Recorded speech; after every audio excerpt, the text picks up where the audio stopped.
say, Chris is going to keep playing very somber sounding music, and I'm just going to stand up here and say silly things that don't make sense. So it's going to be really dissonant. Okay, I wasn't prepared for this. I have to riff. Okay.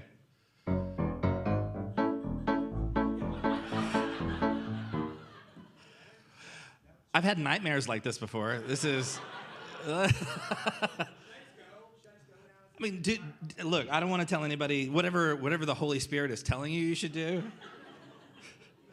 There's nowhere to sit, so you might as well stay here. Anyway, so thank you guys so much for being here. Just ignore the musician on the stage.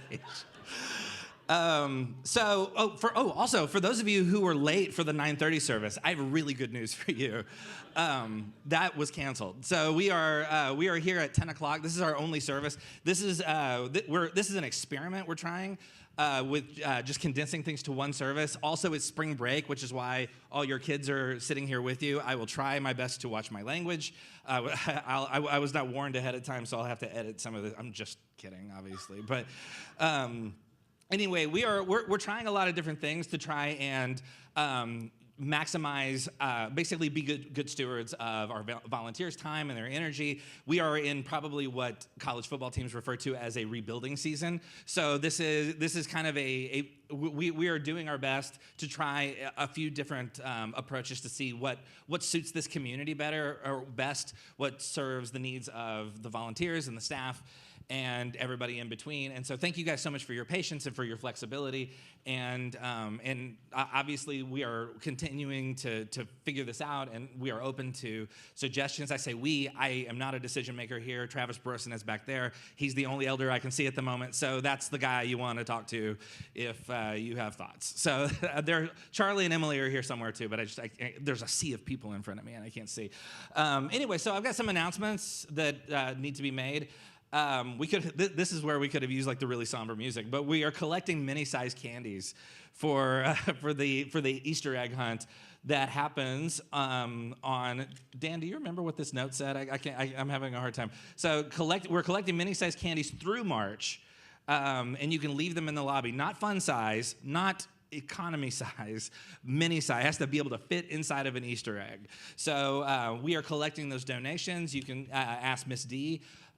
Or other people who know things more than I do around here, and they will be able to tell. Amy's right there; she'll probably have some answers for you. But you know what mini size. You understand. We're all adults. We get it. We understand what a mini size means.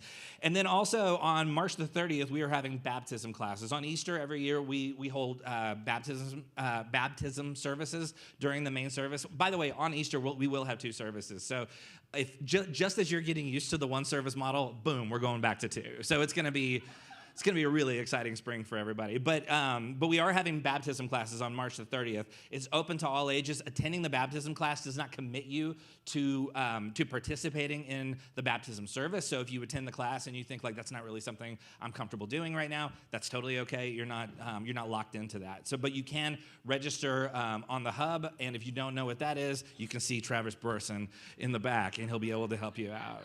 So I think that's all I've got on the announcements. That's all that was written on the sticky note that was handed to me right before I came up here. So anyway, if there are other announcements, you can see Travis Burson, and he'll be able to tell you everything you need to know. All right, so let's see how this goes. So we are continuing our series on the corner of Danforth and Coltrane. Got that wrong last time. Thank you for not going to CVS for church today. I said Danforth and Bryant last time, and it was pointed out to me. I'm gonna guess like at minimum 500 times that I said it wrong. So Danforth and Coltrane is the address of where we are right now, and that's also the name of the series. So what we're doing with this series is we're trying to sort of explore and kind of open up the conversation about what does it look like for us to be not just a church, but what does it look like for us to be this church? What does it look like for us to be here in this place at this time? Like, because, and we all live, I assume, pretty close to here. If you're new, by the way, welcome. Sorry about all the weirdness and strangeness of going on, as we try and figure this out. You guys are super patient and cool to just be like, yeah, we'll bring our kids in. Here's a clipboard. And Hopefully it won't be too weird. So anyway, all that to say, we are continuing this series. I'm obviously very prepared. And what we're trying to figure out is, what does it look like for us to be this church in this place at this time? There are lots of churches in Edmond and Oklahoma City and beyond, and the fact that you chose to be here says that at some point, this became a place that wasn't just the closest possible location to your house. There is something about this place that you felt, I assume, to one degree or another, like, oh, this is a place that we could actually connect with. This is the kind of church that we do want to be a part of. And so the question then becomes, okay, well then why? Like, and what are we doing here that will make this place more of that? So when I was in seminary, I had a professor. Actually, he passed away very recently. His name was Dr. Price. He was one of my favorite teachers, and he had lots and lots of story. He had been a pastor for a long time, and he had lots and lots of stories of kind of like ministry follies. Like here are all the ways that like leading a church can go really bad, and so there were, which is always very entertaining if you've never actually been in that situation. Now it's not funny anymore. It's just really upsetting and scary. But at the time I thought it was funny, and so he would tell us lots and lots of stories about kind of cautionary tales about church. But then every once in a while, he would have a story about just like, here's a thing that wasn't necessarily bad. It was just like a little bit misguided. And one of the stories, for whatever reason, that really locked in to me was he said he was pastoring a church in East Texas, and there were these two elderly women. You can define elderly. Every year I define elderly differently than I did the previous year. But there were two women of a senior citizen style type of age, and so what they really wanted was to start a quilting ministry, and so they came to Dr. Price and they said we've been talking. We quilt. We love to quilt, and we think the church needs a quilting ministry. And he said, okay, well, what will that entail? And they said, well, it's going to take some resources. Quilting's not free. So and so they start talking, they had come up with a budget, which was a very generous budget of like, here are all the materials we're gonna need. We're gonna need some space inside the building, one, for the quilting group to meet and to quilt together. And then also we're gonna need a storage closet to store all of the quilts that we make. And he said, well, what do you wanna do with the quilts? And she said, well, we'll just make them. Like no, and so his thought was like, well, is there like a homeless ministry we could donate the quilts to? Is there no? The quilts are for us. We're keeping the quilts. They're going to go in the closet. And he said, okay, other than the two of you, who else will be a part of this quilting ministry? And they said, and they looked at each other. He said, like, they had never thought of this before. and he said, like, they said, well, and they started naming a couple of people. Well, maybe her. Well, she doesn't really sew. And became sort of like well, it's probably just going to be the two of us. And so he said, so the two of you want the church to pay, like, to put resources, time, energy, money, a budget line item in the church's budget to create a quilting ministry so that the two of you can continue doing your hobby together, but we'll pay for it and create the space for you to be able to do it. And they didn't want to admit that, yes, that's exactly what they were asking for, but that was definitely what they were asking for. And so he said, I'm really sorry, I don't think we can do this. And of course, they were very upset, because when a person goes to a church leader and wants something and the church leader doesn't give it to them, sometimes they don't like it. So the ladies got very upset, and Dr. Price is telling us the story, and he said, what was I going to do with all those quilts? You know what I mean? Like, what were we going, like, there is no logical reason that this church in East Texas needed a quilting ministry to be funded by the church. And it became sort of, and the reason he's telling us this story is, like, sometimes we want to put our energy and attention and time into something that actually doesn't help anybody. But we think it will, or it sounds good to us when we say it out loud. In fact, there was another church that I knew here. It was in a relatively smaller community in Oklahoma, not the one I grew up in. Just for the people, if there are people I grew up with watching this later, this is not the church I grew up in. But another church in a smaller town in Oklahoma had a couple of college kids who had come home for the summer, and I guess they had together been taking American Sign Language classes. And they went to the pastor and they said, what we would like is we are going to offer to start an American Sign Language ministry for this church. And so we'll do sign language in the services, and we'll sign all of the songs, and we'll sign all of the sermons. And the pastor said, I mean, it sounds like a good, like, this is coming from a good place. Are there people here who are deaf who need a sign language service that we're not providing? And the college students were like, well, no. There's no one in the church who is deaf right now, so it wouldn't be for people who were in the church, but maybe this would help us reach other people. He said, okay, well, it's a small town. Do you know of people in the town who are deaf and can't go to church anywhere because no one is offering ministry for people who cannot hear? And they said, no, not that we know of. And so he said, so basically you've learned sign language, and now you want to show the church how you've learned sign language.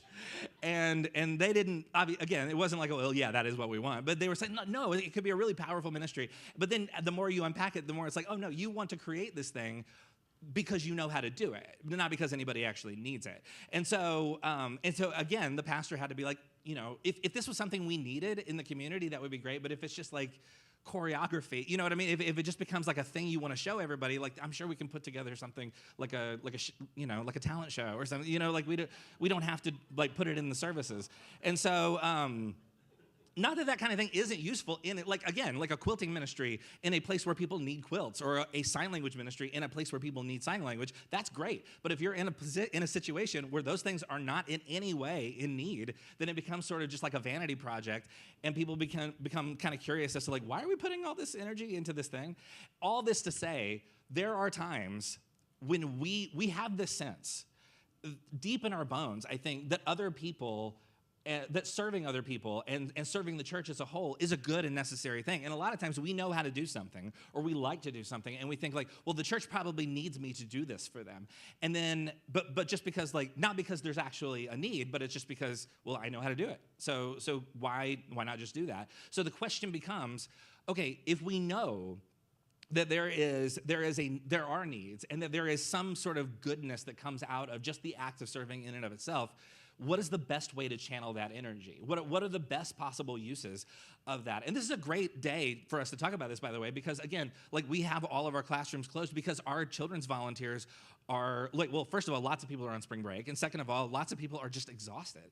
And so it becomes sort of a question of like, are we honoring the energy that people are putting into things that we actually do need?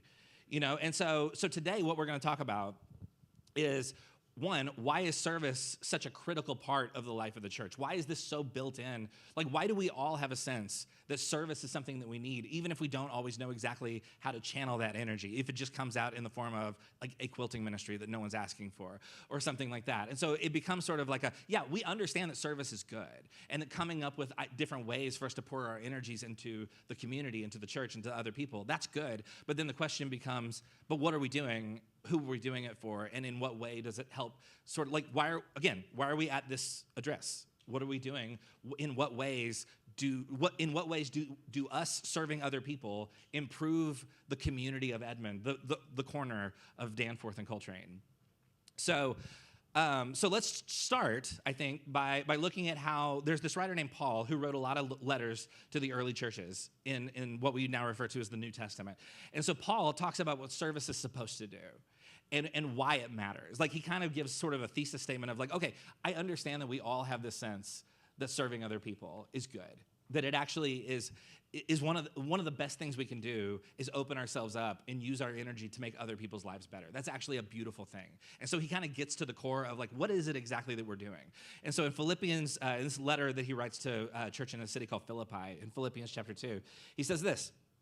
He says, therefore, if you have any encouragement from being united with Christ, if any comfort from his love, if any common sharing in the Spirit, if any tenderness and compassion, then make my joy complete by being like-minded, having the same love, being one in spirit and of one mind. Do nothing out of selfish ambition or vain conceit. Rather, in humility, value others above yourselves, not looking to your own interests, but each of you to the interests of others. In other words, there is something built into this journey, this story that we're a part of, that is calling us, that is begging us to look around and ask, are there things that other people need? Are there energies that I have? Are there abilities that I have? Are there things that I have that other people, that might actually make somebody else's life better? So when we talk about serving others, what we're talking about is we're talking about pouring out our energy into meeting the needs of other individuals or our community in general. And so serving others is frequently named as one of the highest expressions of this is what you were made to do. Like this is actually the most beautiful part of what it looks like to be a part of a church, to be able to open yourself up and to say, oh, actually there is this need and I can do something about it. In Galatians 5, same writer, in Galatians chapter 5, verse 13, Paul writes this. He says, you, my brothers and sisters, were called to be free, but do not use your freedom to indulge the flesh. Rather, serve one another humbly in love.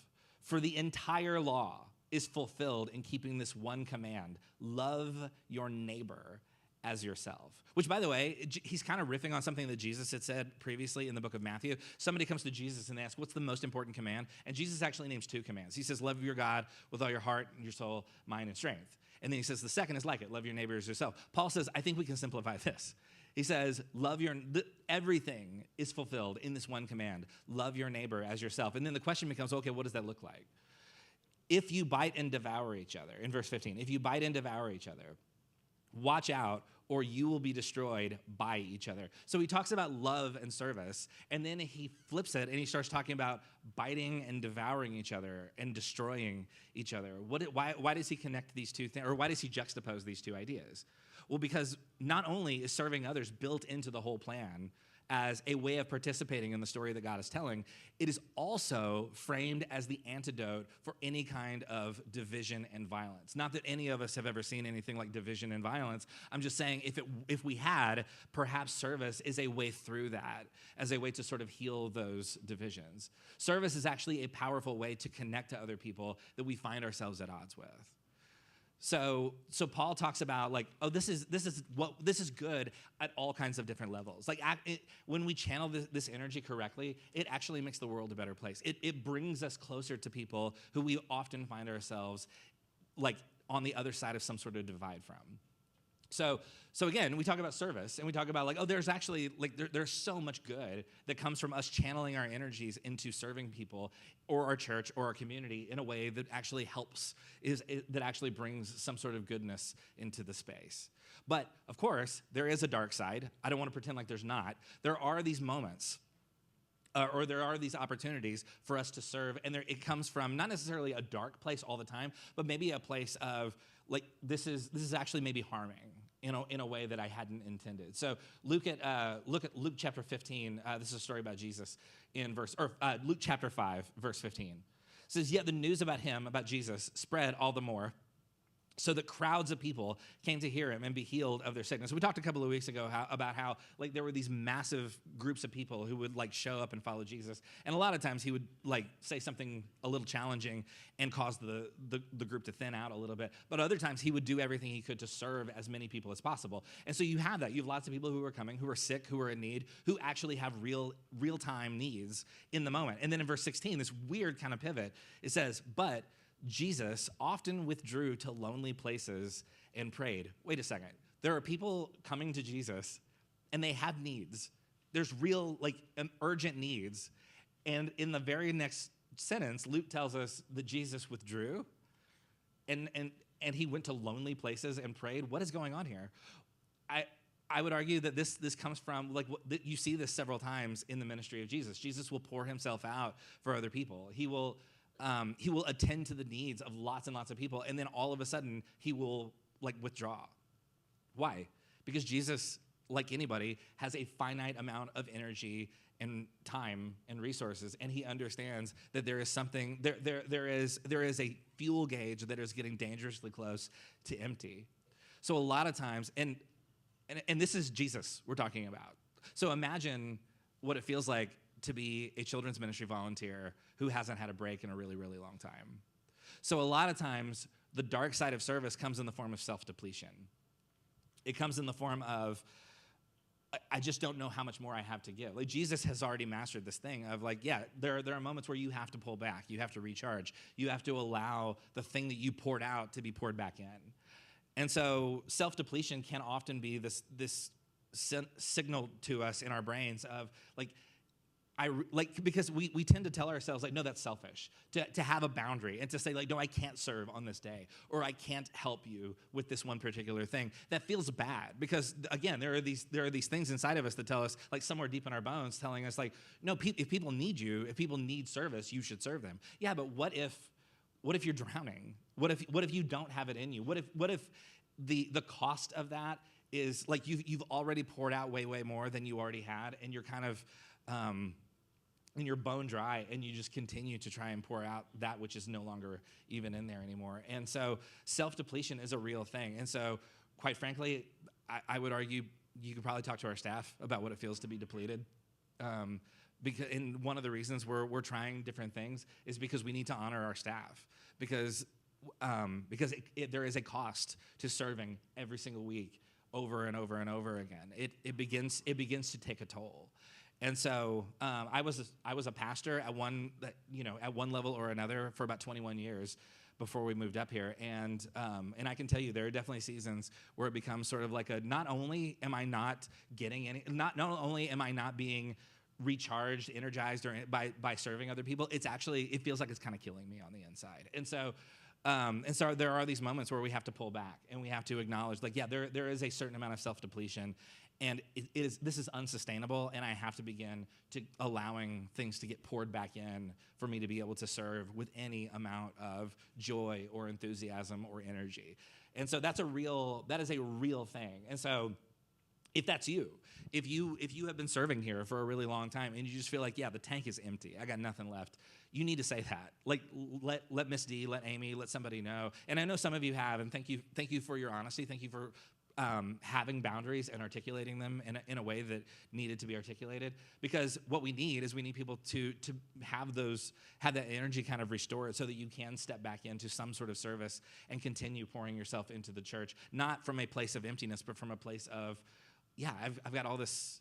I've got all this energy and ability, and I can pour this myself into this place at all kinds of different levels. So self-depletion is a real thing. That is part of the dark side of service. And of course, some people wear it like a badge. Like there is like this is a whole other tangent, but like there is the temptation to allow ourselves to get depleted so that we can tell everybody, like, this is how much I'm serving. This is how much I've given. This is how much I've done. And there is a very dark element to that as well. And I think Jesus is kind of getting at kind of where that's coming from in Matthew chapter 6. So the next dark side kind of overlaps with this a little bit. So in Matthew 6, Jesus is preaching, very famously, he's preaching from the Sermon on the Mount. And he says this. He says, "Be careful not to practice your righteousness in front of others to be seen by them. If you do, you will have no reward from your Father in heaven. So when you give to the needy, do not announce it with trumpets, as the hypocrites do in their synagogues and on the streets, to be honored by others. Truly, I tell you, they have received their reward in full. But when you give to the needy, do not let your left hand know what your right hand is doing, so that your giving may be in secret. Then your Father who sees what is done in secret will reward you." And of course, this goes way beyond generosity and giving. This is about, like, how do we approach all kinds of actions and services. And so the dark side number 2, I would say it's there's a couple of different ways you could phrase it, but entitlement or performative motives. This idea of, yeah, I'm going to serve, but it's more because I want to make sure people know that I'm serving. And a lot of times it's subconscious. And so a lot of times it becomes sort of this posture of, look at how much I've done. Look at how much energy I've poured in to this. It becomes more of a performative act than I wonder what I could do to make this place better. I wonder what I could do to bring more life and energy into the space. I knew a guy a long time ago who was he led a ministry for it was I'm trying to be vague enough, but basically he led a ministry in a part of the country where there were lots of immediate real-time needs. There were lots of families who were struggling with poverty, people who were just like right on the edge of being unhoused. And so he was running a ministry where like it was sort of like an all-in-one style ministry. Like they had actually they had a dentist office on site so that people in the neighborhood could come and get like free dental care. and it was funded by outside ministries. There were like daycare center like classrooms, so that people who were like single working parents could drop off their kids and know that they'd be safe. They had a gym for older kids to come and just like work off their energy. And so it was a really, they had a kitchen where they would serve meals to families in the neighborhood, just like all sorts of things, just like right in the middle of this community. And so I remember I was talking to this guy a long time ago, and he was telling, and I was just asking him, like, how are things going? How's the whole thing working so far? And he said it's good. He said we're getting lots of, he said we've got lots of churches all over the country who are sponsoring us, and it's been really helpful. He said, I said, now you guys host like youth ministries to come and like help out during the summers, right? Like to help you guys with like upkeep and all the different types of things. And he kind of laughed and goes, yeah. He said, sometimes some groups are more helpful than others. I said, what do you mean? He said, well, I've got one church that sends their youth group every single year, and all they ever want to do is paint the gym. And yeah, and I said, what do you mean? Like there's nothing else for them to do? And he goes, oh no, there's lots of things they could do.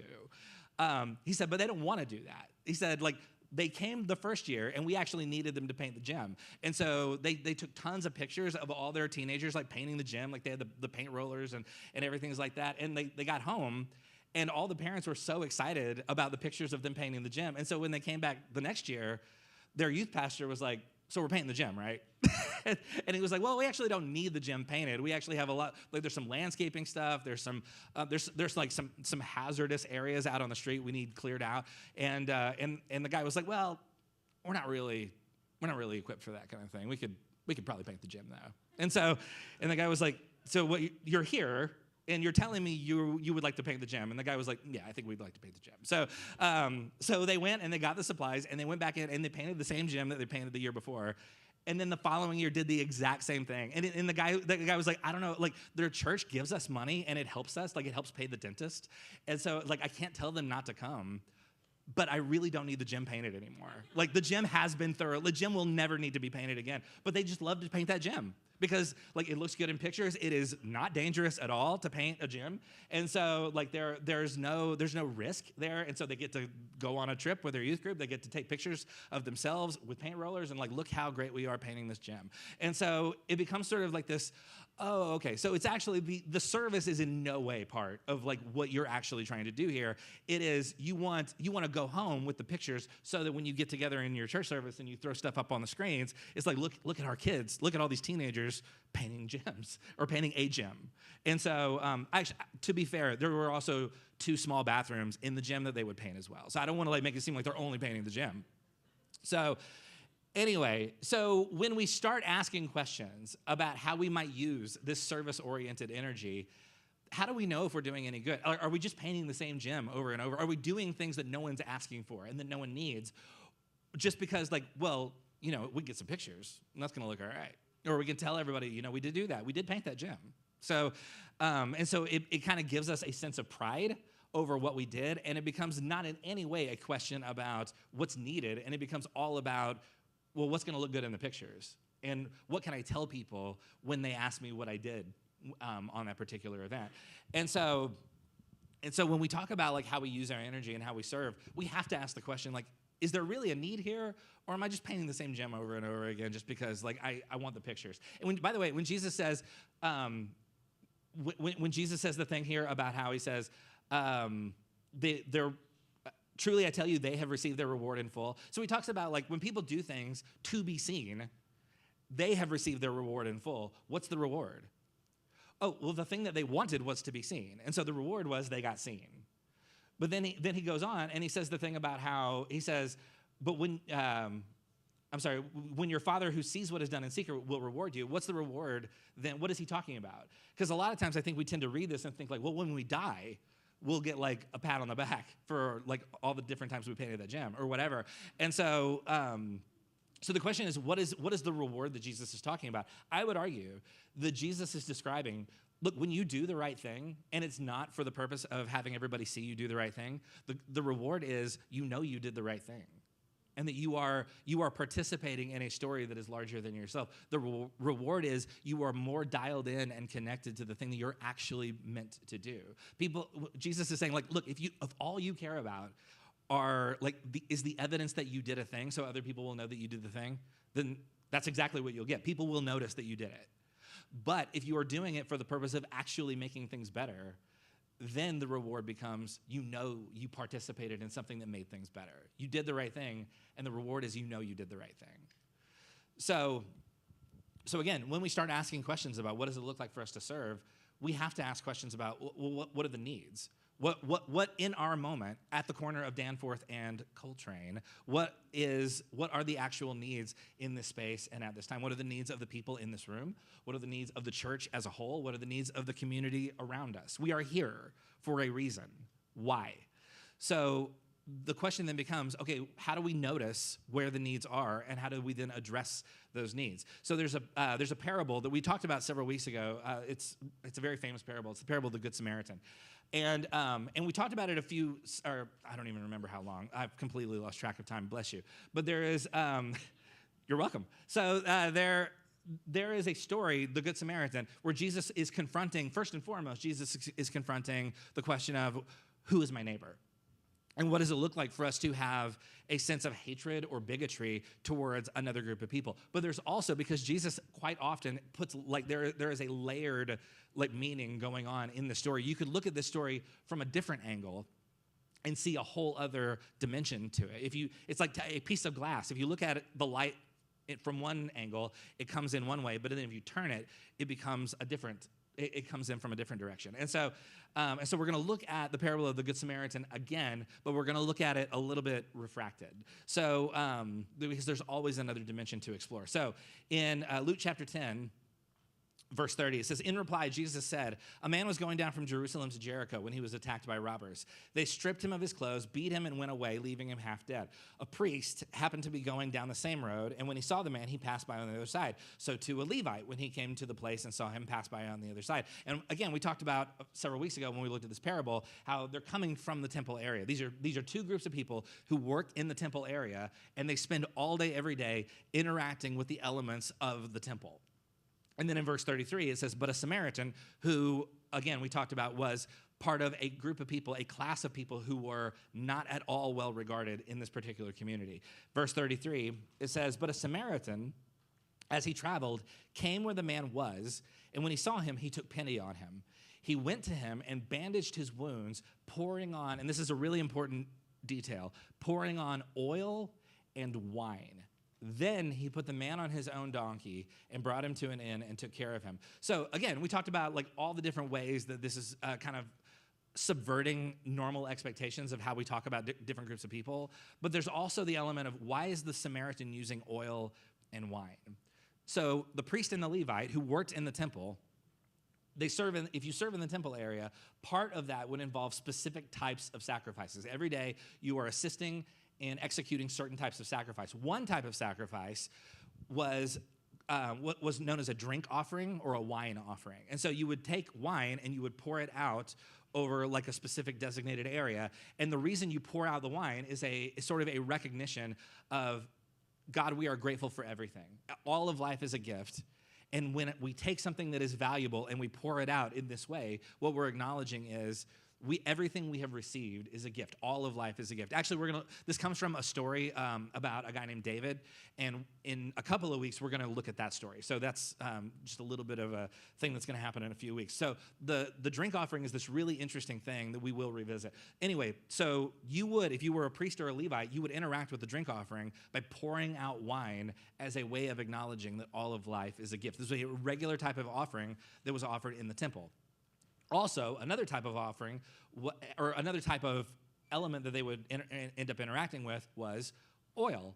So oil would often be mixed with different sacrifices as a way of saying, God, we acknowledge that even the olives and everything from the ground comes from you. And so we take the oil that comes from the olives and we mix it in with the other sacrifices as a way of saying, all of it comes from God. All of it is a gift.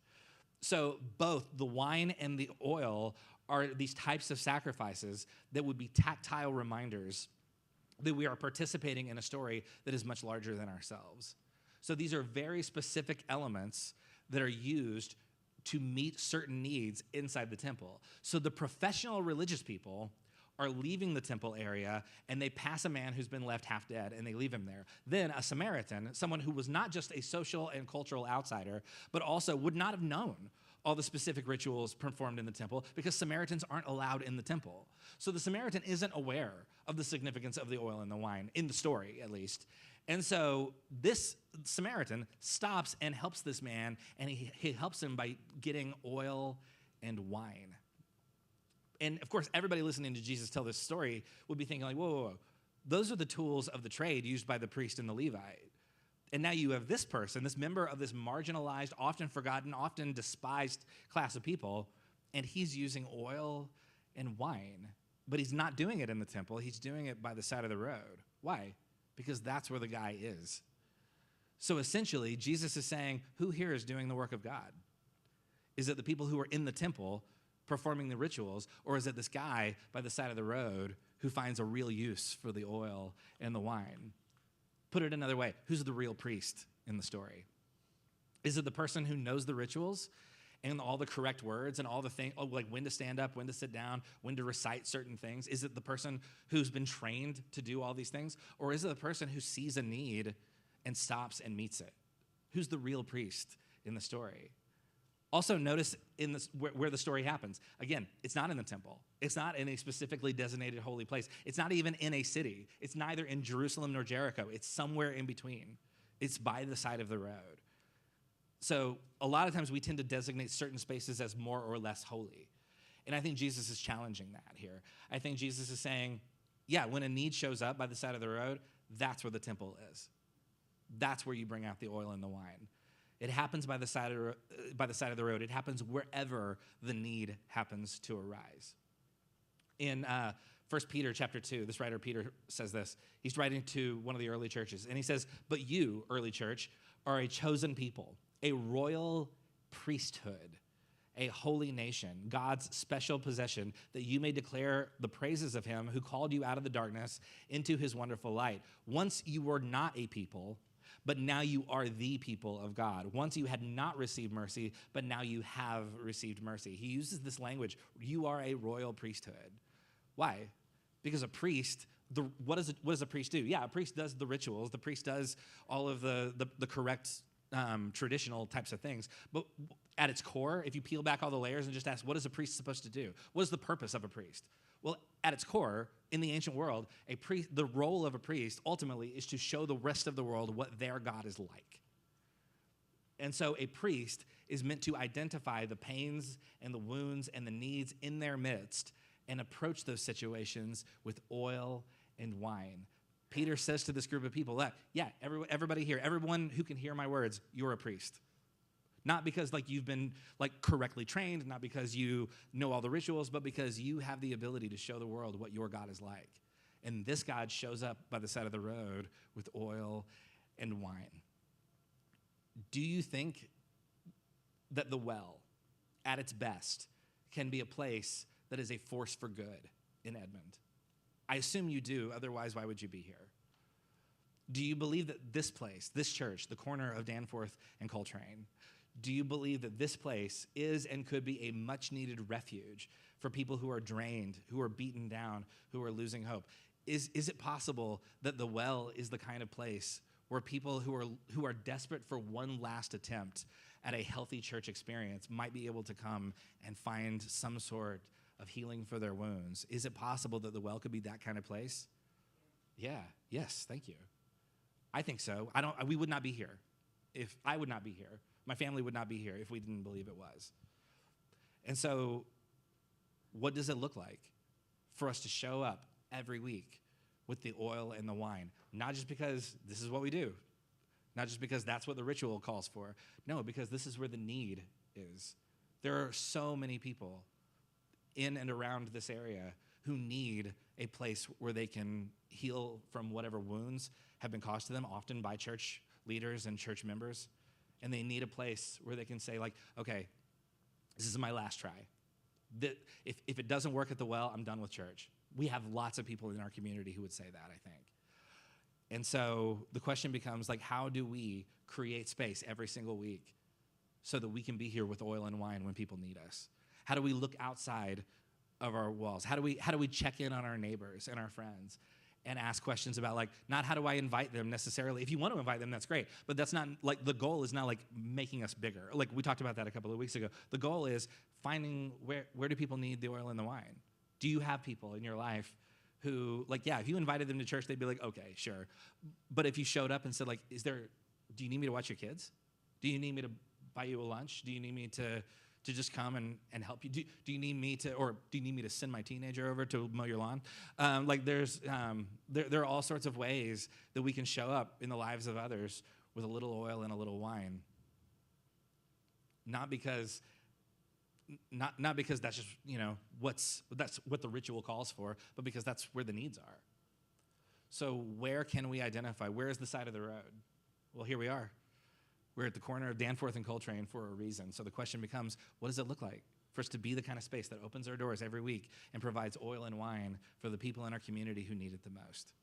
How do we identify real needs and avoid the temptation to just paint the same gym over and over and over again because that's all we can think to do? How do we ask new questions about where the needs are and how to connect with them? I do not have all the answers, but there are lots of people in this room who probably have some ideas. And I think we would love to hear them. And if you want to share your ideas with us, Travis Burson is in the back.